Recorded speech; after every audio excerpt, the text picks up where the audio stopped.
Hello everyone, আজকে চলে এসেছি। দেখো মোচার ঘন্ট করব। মোচাকে সিদ্ধ করে নিয়েছি, ভালো করে কেটে ধুয়ে এবার আমি সিদ্ধ করে দেখো মোচাটাকে এখন ছেঁকে একটা পাত্রে আমি এখন তুলে নিলাম। এখন কড়াইতে কি করলাম, তেলটা গরম করছি, ওদিকে মোচাটাও আমার ভালো করে জল ঝরে যাবে। আর এদিকে আমি কড়াইতে সাদা তেল দিয়েছি,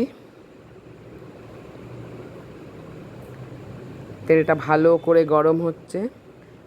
আর এর মধ্যে ফোড়ন দিচ্ছি আমি, দুটো শুকনো লঙ্কাকে একটু চিড়ে দিয়ে দিয়েছি। আর অ্যাড করছি একটা তেজপাতা, একটুখানি জিরে। ভালো করে নাড়িয়ে চাড়িয়ে ভাজা ভাজা করে এর ভিতরে আমি টুকরো করে আলু কেটে ধুয়ে রেখেছি, সেটাকে এর মধ্যে আমি এখন ঢেলে দিচ্ছি।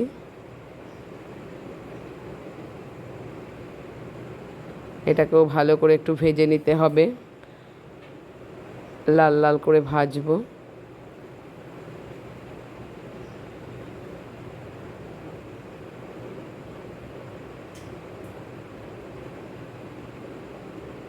এখন আমি এই আলু ভাজার ভিতরে একটু ভাজা ভাজা হয়ে এসেছে, এর ভিতরে আমি অ্যাড করব হাফ চামচ মতো হলুদ আর হাফ চামচ মতো লবণ দেব। এখানে একটু কম দিচ্ছি, কারণ আমি মোচাটা যখন করব তখন আবার আমি লবণ হলুদ দুটোই অ্যাড করব। আর মশলা দেখো অনেকটাই ভাজা হয়ে গেছে, লাল লাল রং ধরেছে। এবার মোচাটাকে আমি ঢেলে দেওয়ার আগে একটুখানি আদা গ্রেট করে দিচ্ছি। মোচাতে আদা বাটা দিলে খুব ভালো লাগে, আমি এটা গ্রেট করে রেখেছিলাম, তো আগেই দিয়ে দেবে, না হলে একটা গন্ধ আসবে। এবার মোচাটাকে আমি সিদ্ধ করা যেটা ছিল ওটাকে ঢেলে দিলাম,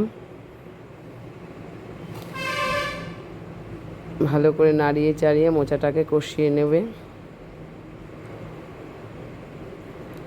আলুর সাথে মোচা, এটা সম্পূর্ণ নিরামিষ মোচার ঘন্ট করছি আমি।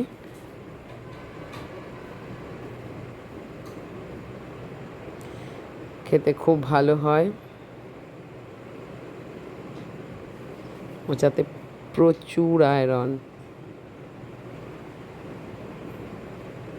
দেখো এর মধ্যে আমি এখন কি মশলাগুলো দেব। হাফ চামচ জিরের গুঁড়ো, হাফ চামচ ধনের গুঁড়ো, একটু রেড চিলি পাউডার, আবার একটু হাফ চামচ হলুদ দিচ্ছি,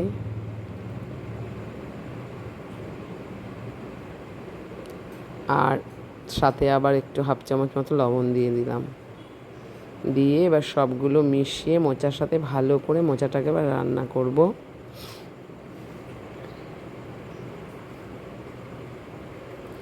মোচা দেখেছো কি সুন্দর মাখা মাখা হয়ে এসেছে আলুর সাথে।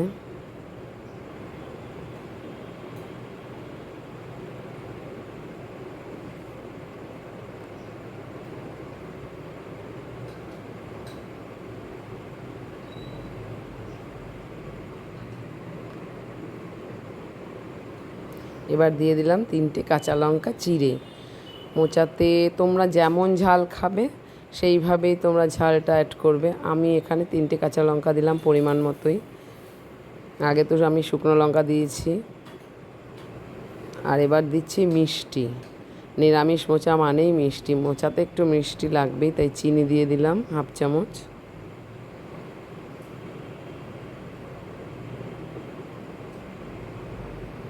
আবার ভালো করে নাড়িয়ে নিচ্ছি।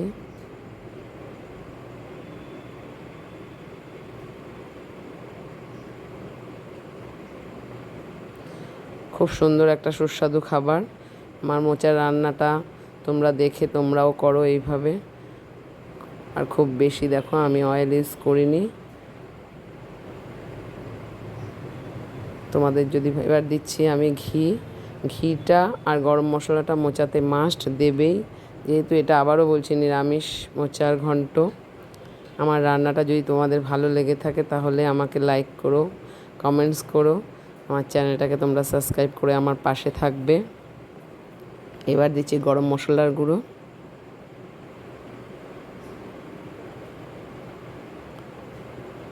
সব শেষে দেবে, যখন মোচা হয়ে আসবে তখন ঘি গরম মশলাটা দেবে।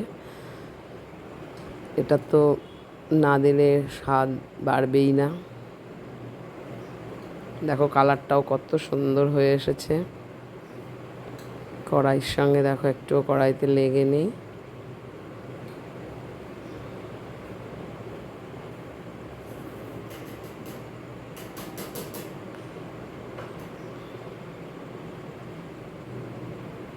এইভাবে তোমরা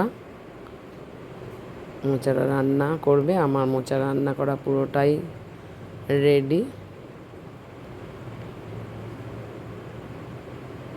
এবার আমি এটাকে তুলে নেব। এই দেখো কি সুন্দর মোচার ঘন্ট।